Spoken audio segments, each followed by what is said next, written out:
세 번째 시간에 나오신 여러분을 주님의 이름으로 환영합니다. 어느덧 6개의 강의 중에 이번 강의가 끝나면은 창세기 강의의 반이 지나게 되는데요. 오늘은 특별히 아브라함이라는 인물을 주제로 창세기 강의를 펼쳐나가려고 합니다.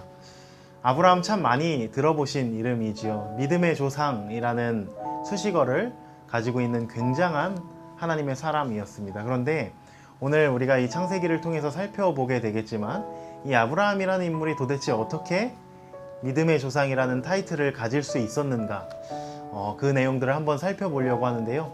처음부터 쭉 한번 따라오시면 좋을 것 같습니다. 그럼 먼저 아브라함이라는 인물이 어느 위치에 서 있으며 무엇을 이루어가야 할 인물인가를 살펴보면 좋을 것 같습니다. 지금까지 문제들이 있었죠. 무엇이냐면 아담도 문제를 일으키고 해결하지 못했고요. 우리 이전 시간에 배운 노아도 문제를 일으키고 해결하지 못했습니다. 하나님께서 새 창조를 허락해 주시고 잘 다스리기를 원하셨는데 그렇게 하지 못하고 결국 타락의 길로 감으로써 세상은 다시 죄악이 가득한 원상태로 그대로 남아 있는 상황이 이 아브라함이 서 있는 상황이라는 거거든요.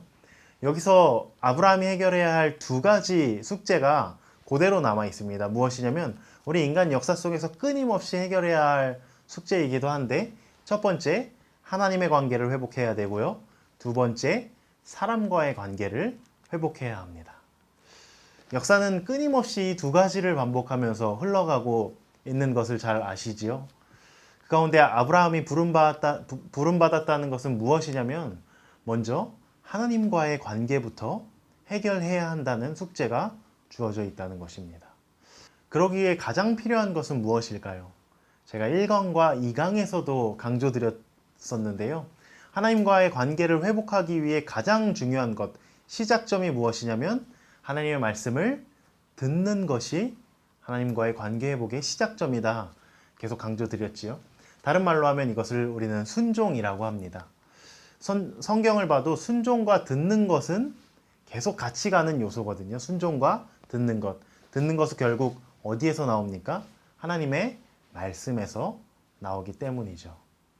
그렇기 때문에 아브라함에게도 또다시 하나님께서 말씀하실 겁니다. 하나님께서 말씀하시는 것에 대해서 아브라함은 이제 어떤 반응을 보일 것이냐에 따라서 아브라함이 해결의 사람이냐, 아니면 그 조상들의 문제처럼 그냥 다시 타락의 길로 걸어갈 것이냐, 그 판가름에 서 있게 된다는 것입니다.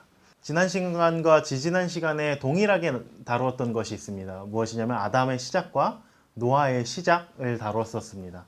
모두 깨끗하게 해주신 다음에 새 창조를 이루어 주신 다음에 시작하게 하셨거든요. 그러면 아브라함도 만약에 그들과 똑같은 사명을 주셔서 부르셨고 공평하게 그들과 함께 시작하려면 어떻게 하셔야겠습니까?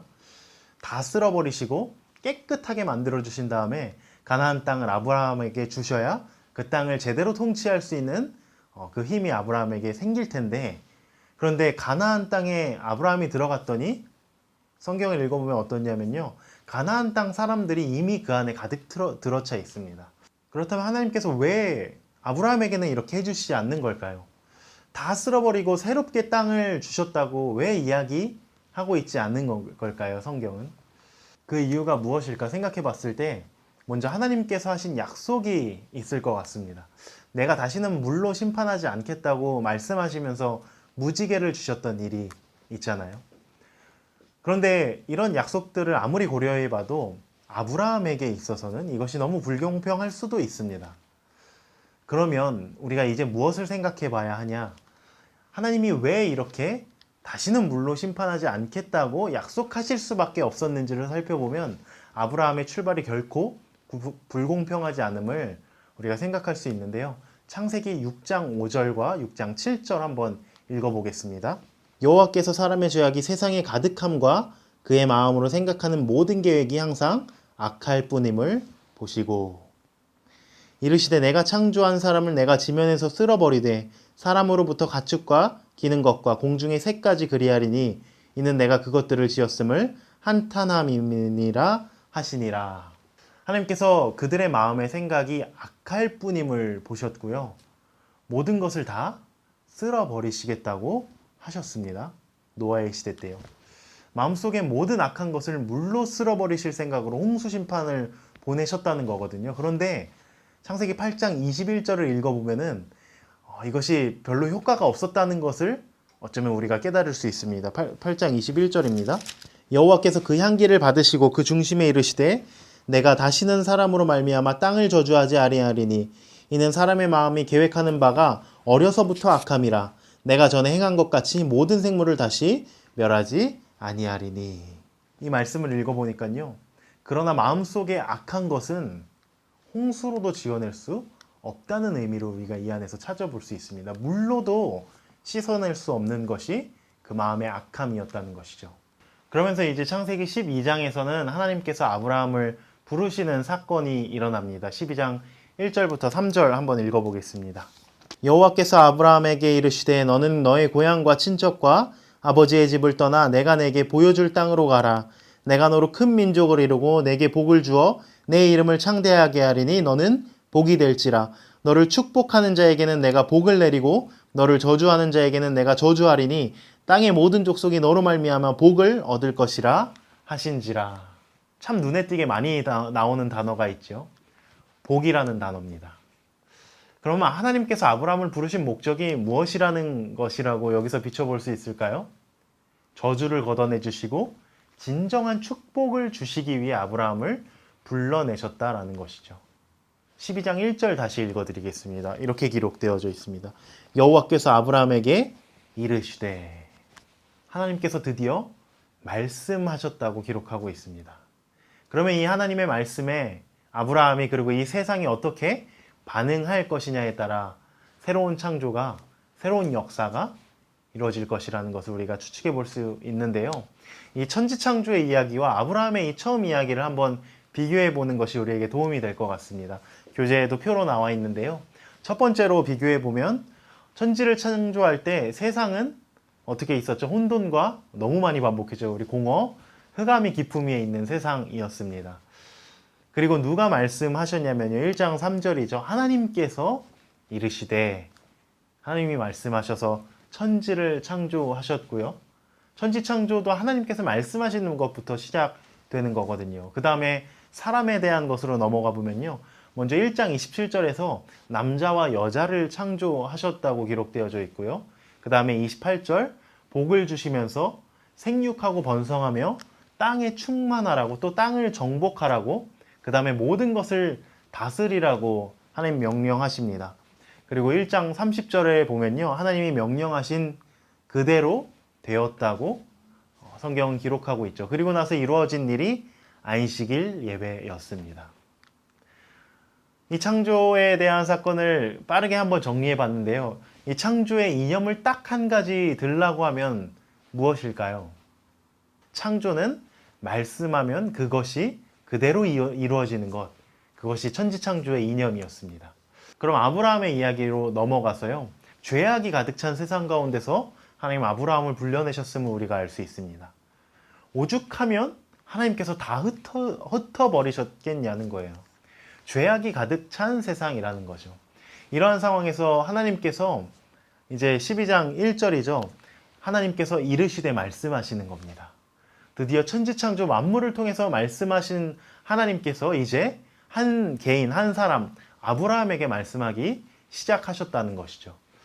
이 말씀을 아브라함과 사라에게 주셨는데요. 그 다음 두 번째로 12장 2절 내게 복을 주어, 옆에 있는 천지창조의 사건과 동일한 사건이 일어나고 있습니다. 그 다음에 하나님 말씀하시죠. 큰 민족을 이루고 내 이름을 창대하겠다고 아브라함에게 말씀하시는데 그 다음에 무엇을 해야 할까요? 땅을 정복해야 할 겁니다. 12장 1절과 7절 말씀 읽어드리겠습니다. 여호와께서 아브라함에게 이르시되 너는 너의 고향과 친척과 아버지의 집을 떠나 내가 내게 보여줄 땅으로 가라. 땅으로 가라고 하시고요. 7절 말씀입니다. 여호와께서 아브라함에게 나타나 이르시되 내가 이 땅을 내 자손에게 주리라. 이 땅을 내게 주리라 말씀하십니다. 이 땅이 어디냐면요. 아브라함의 사건에서는 가나안 땅을 의미합니다. 가나안 땅이 이제 천지창조의 그 이상을 실현해야 할 장소가 된다는 것입니다. 그 다음에 천지창조에서는 모든 것을 다스리라고 되어 있죠. 옆에 표하고 계속 비교하면서 보시면 됩니다.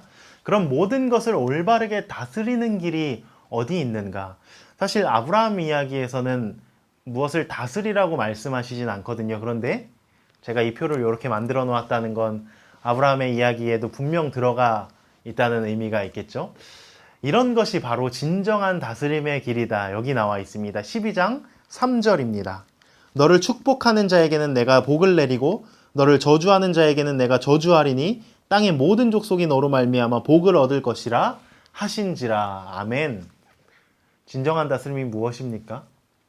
모든 민족들이 복을 누리는 것이 하나님께서 진정한 다스림이라고 이야기하십니다. 이 세상의 모든 민족이요, 우리를 통해서 진정한 복을 누리는 것이 하나님께서 원하시는 다스림이라는 거거든요. 하나님의 복은요, 어느 누구만 누리는 것이 아니라요, 특정 소수 누구만 누리는 그런 다스림의 세계를 하나님 원하시는 것이 아니라요, 이 세상 모든 사람이 우리를 통해, 하나님의 사람을 통해 하나님의 복을 누리기를 하나님 원하신다라는 것이 이 안에 들어가 있다라는 거거든요. 이것이 우리가 걸어가야 할 길이라고 하나님 말씀하고 계신 것입니다. 그럼 이것을 들은 아브라함이 어떻게 행했는가를 이제 봐야 되는데요. 창세기 12장 4절입니다. 이에 아브라함이 여호와의 말씀을 따라갔고 롯도 그와 함께 갔으며 아브라함이 하란을 떠날 때 75세였더라.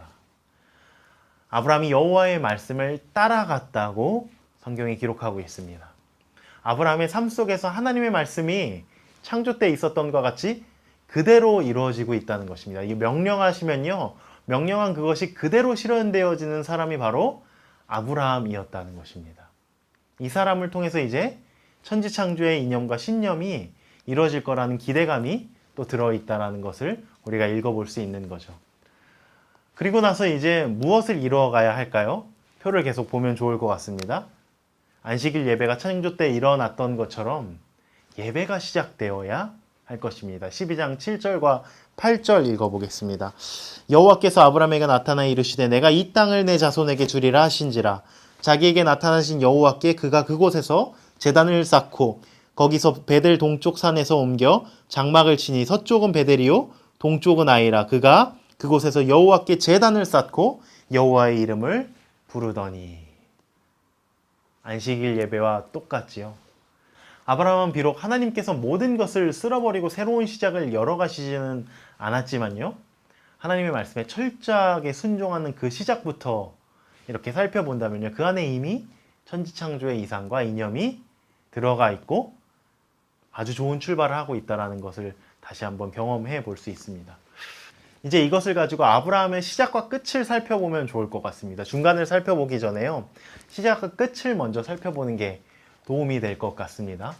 아브라함의 이야기는요, 가라라는 명령으로 시작해가지고요, 가라라는 명령으로 끝을 맺습니다. 두 개의 가라라는 명령이 아브라함의 삶 전체를 감싸고 있다고 해도 과언이 아니지요. 그럼 이 두 장면을 한번 비교해 보겠습니다. 첫 번째 장면, 창세기 12장에서는 하나님께서 어디로부터 떠나라고, 어디서부터 가라고 명령하십니까? 고향과 친척과 아버지의 집을 떠나라고 명령하시는데요, 결국 떠나라고 명령하신 그 목표는 아버지의 집입니다. 3단계로 가는 거예요. 그러면서 마지막에도 3단계의 결별을 요구하세요. 창세기 22장 2절을 보면은 내 아들, 내 사랑하는 독자 이삭으로부터 떠나라. 이삭을 바치라고 명령하십니다. 처음에는 아버지로부터 떠나라고 하나님 말씀하시고요, 마지막에는 아들로부터 결별하라고 하시는 거죠. 아브라함에게 고향과 친척과 아버지의 집을 떠나가라고 하시는데요, 여러분 이게 쉬울까요? 어려울까요? 사실 고대 근동 사회에서는 굉장히 이것이 어려운 일이었습니다.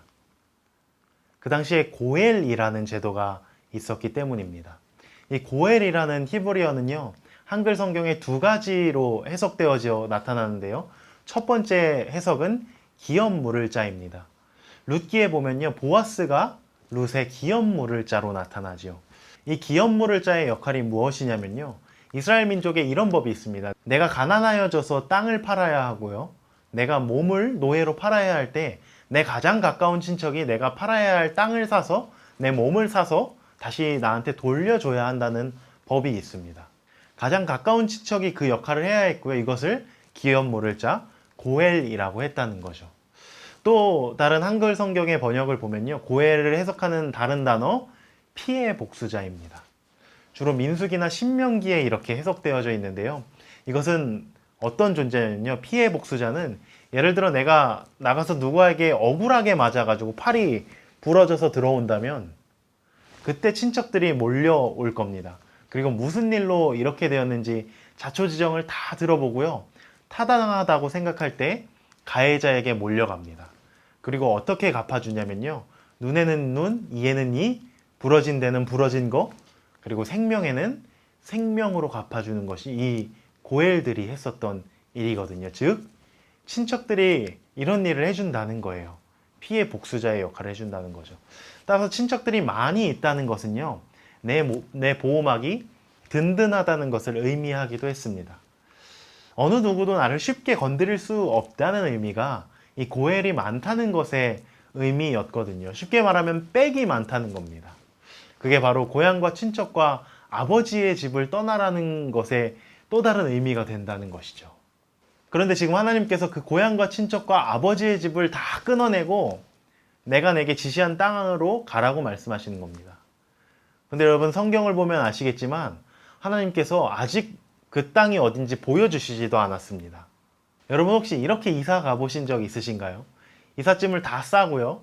이삿짐 센터 직원이 어디로 가냐고 질문을 하는데 이렇게 대답하는 거죠. 가면 다 하나님이 알려줄 거니까 그냥 출발합시다. 이렇게 대답하는 것과 똑같은 것을 하나님께서 지금 행하고 계신다는 거예요. 근데 놀라운 것은 아브라함이 순종해서 떠났다는 거죠. 떠났는데 그 땅이 이 고엘이 있는 그 고향 땅 어딘가가 아니라요. 아예 다른 나라로 하나님 이민을 보내버리셨다는 겁니다. 그래서 아브라함이 사라를 누이라고 속인 것이거든요. 여기서 사실 아브라함을 어떻게 보면 저는 이해가 되기도 합니다. 그렇게라도 살려고 몸부림을 치는 거거든요. 사라라도 무엇으로 만드냐면요. 고엘로 만들어서요. 보호막을 한 겹이라도 놓겠다는 것이 아브라함의 작전이었다는 거죠. 그 당시에 떠도는 이방인 하나 죽이고 나서요. 그 가운데 재산을 전부 빼앗는 것은 일도 아닌 세상이었습니다. 이것이 아브라함의 출발이었다는 겁니다. 이제 창세기 22장으로 가보면요. 또 한 번 하나님께서 가라라고 명령하시는데 이번에는 모리아 땅의 한 산으로 가라고 명령하십니다. 그런데 뭐라고 이야기하셨다고 해요? 내 아들, 내 사랑하는 독자 이삭을 번제로 바치라고 말씀하십니다. 아마 자식을 키우시는 분이라면요. 이 말을 들었을 때 아브라함의 심정을 더욱 뼈저리게 느끼실 것 같습니다. 저도 이제 돌 지난 딸이 하나 있는데요. 제가 자녀가 있었을 때와 없었을 때 이 말씀을 묵상하는 그 묵상이 달라지더라고요. 이 말씀을 묵상할 때 만약 하나님께서 나에게 이런 명령을 하신다면 과연 내 딸을 번제로 태워서 바치라고 말씀하신다면 나는 어떨까라는 생각을 해보게 됐습니다. 목회자가 이런 말씀 드려서 굉장히 부끄러운데요. 아마 나는 개종을 고민하지 않을까? 라는 생각까지 하게 되더라고요. 그만큼 어려운 일이라는 거거든요. 차라리 내가 제단 위에 올라가고 말지 않을까 싶은 생각이 이 말씀 묵상하면서 잠깐 들었는데요. 아브라함이 하나님께 어떤 말을 할 수 있을까요? 이 명령을 듣고. 아무리 신앙이 좋고요. 믿음의 조상이라고 하지만 사실 아브라함에게도 변명거리가 있긴 했거든요. 이삭을 통해서 하나님 분명히 하늘의 별과 같고 바다의 모래와 같은 자손들을 약속해 주셨습니다. 하나님께서 분명히 몇 년 전에 말씀해 주시지 않았냐는 거예요. 하나님 혹시 시간이 조금 지나서 잊으신 것 아니냐고 수많은 변명과 함께 하나님 아브라함이 따질 수도 있는 상황이 이 상황이거든요. 그런데 놀라운 것이 있어요. 아브라함이 한마디 질문도 처음에 출발할 때와 동일하게 하지 않았다는 겁니다. 아버지의 집을 떠날 때도요. 거기 누가 나를 지켜줄 수 있을까요? 가나안 땅에 가면은 뭐가 준비되어져 있습니까? 하나님 한마디 질문도 하지 않았던 아브라함이었는데 하나님이 말씀하시니까 그것이 그대로 이루어져서 여기까지 온 아브라함이 여기에서도 하나님이 이삭을 번제로 바치라고 하시자 한마디 질문도 하지 않고 하나님의 명령에 따릅니다. 그리고 그 다음 22장 3절의 말씀을 보면요. 아브라함이 그 다음날 아침 일찍 일어났다고 기록하고 있습니다. 저 같으면요, 하나님의 뜻이 혹시나 간밤에 바뀌지 않을까 외면하기도 해보고요, 아침에 뭐 늦잠도 자보고요, 혹시 깜빡했다고 하고 하루 정도 미뤄볼 수도 있을 것 같은데요. 아브라함은 아침에 일찍 일어나고서요, 장작을 팹니다.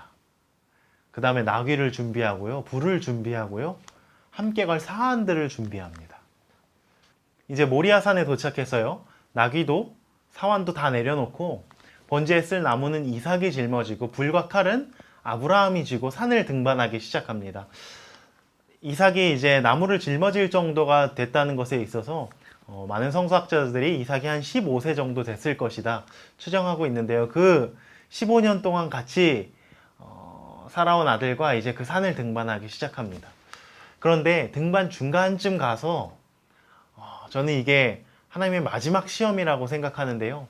이삭의 입술을 통해서 이런 말이 나옵니다. 아버지, 번제에 쓸 나무도 있고요, 불도 있는데요. 뭐가 없다고요? 번제에 쓸 양이 없습니다. 번제하려면 아버지 양이 필요하지 않습니까? 이 질문이 아마 아브라함의 마음을 도려내는 질문이 아니었을까 생각해 봅니다. 아마 이 질문을 받으면은 감당해낼 수 있는 아버지가 몇 명이나 될 것인가 라는 생각이 들거든요. 왜냐하면 답을 알잖아요. 번제에 쓸 양 대신 누가 바쳐질 거라는 답을 알잖아요. 그런데 그 답을 아들한테 이야기할 수 없습니다. 그 메어지는 아버지의 마음이 조금 상상이 가시나요? 그런데 아브라함이 놀라운 것은요, 이 질문에 이렇게 대답한다라는 겁니다.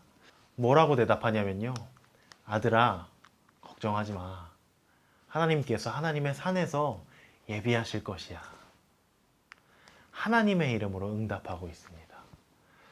아브라함의 순종이요, 이런 순종이었다는 겁니다. 정말 말도 안 되는 상황 가운데서 하나님이 어떤 분이신지 알았고요, 그 하나님의 말씀에 순종하는 사람이 아브라함이었다라는 것입니다. 그래서 이후에 히브리서 기자는요, 11장 19절에서 이렇게 고백하죠. 아브라함이 하나님께서 죽은 자 가운데서도 다시 살리시는 분임을 믿고 나아갔다. 하나님이 어떤 분이신지 아브라함은 정확하게 알고 있었다라는 겁니다. 그 믿음이 있었기 때문에요, 아브라함이 모리아산까지 올라갈 수 있었다라는 것이죠. 아브라함 참 대단한 믿음의 사람입니다. 그런데 아브라함도 처음부터 이렇게 대단한 믿음을 소유하고 있었던 사람이었을까? 그렇게 보일 수 있거든요. 지금까지 본 걸로 봐선 12장부터도 아무 질문 없이 하나님께 순종하고요, 22장에 와서도 하나님 앞에 엄청난 믿음을 보여주는 아브라함의 모습이지만, 아브라함 전체의 삶을 한번 봤을 때, 그 중간의 이야기를 봤을 때 아브라함도 하나님 앞에서 끊임없이 연단되어지고 훈련되어졌다라는 것을 깨달을 수 있습니다.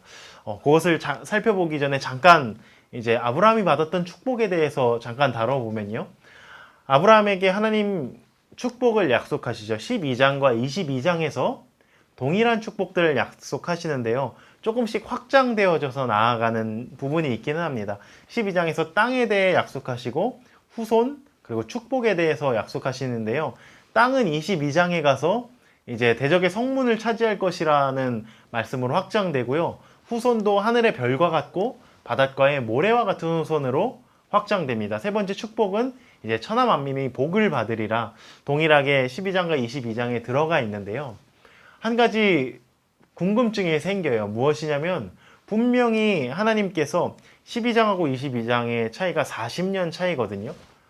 분명히 출발할 때 하나님 약속하셨던 이 축복이었는데 40년 동안 이 축복이 도대체 어디 가 있었냐는 거예요. 40년이 지난 후에야 하나님께서 이제 너에게 이 축복을 줄게라고 말씀하신다라는 거죠. 그렇다면 왜 하나님은 이제서야 이 약속을 이루어 주시겠다고 하시는가? 이것은 아브라함이 이삭을 바쳤다는 것에 있어서 생각해 볼 수 있습니다. 아브라함에게 이삭이 어떤 존재였는가? 이삭은 아브라함 인생의 모든 것이라고 생각하시면 됩니다. 그런데 하나님의 명령 한마디에 이 자신의 모든 것, 이삭을 올려드릴 준비가 아브라함이 되어 있었다는 것이죠. 그렇기 때문에 하나님께서 이제 아브라함에게 축복을 주시는 겁니다. 왜냐면요, 이제 하나님께서 축복을 허락해 주셔도 아브라함이 그 축복 자기 것이라 하지 않을 것이기 때문입니다. 아무리 수많은 축복을 가지고 살아가더라도요, 그것을 하나님의 명령에 그냥 단번에 내려놓을 수 있는 사람이 됐다라는 거거든요. 세상 모든 민족이 너를 통하여서 축복을 누려야 하는데, 만약에 하나님의 백성이 그리고 그리스도인들이 축복의 종착점이 되어서 내가 하나님께 받은 것을 여기서 멈추고서 더 이상 흘려보내지 않는다면은 우리는 복의 근원이 되는 것이 아니라 복의 끝이 되는 것이기 때문에, 아브라함이 이제 하나님 앞에 모든 것을 내려놓을 수 있는 상태가 됐다는 건 하나님의 백성이 축복의 통로가 될 준비가 되어 있다는 것을 의미하기 때문에, 이제서야 22장에 가서야 하나님께서 아브라함에게 진정한 복을 허락해 주신다, 이렇게 볼 수가 있는 거죠.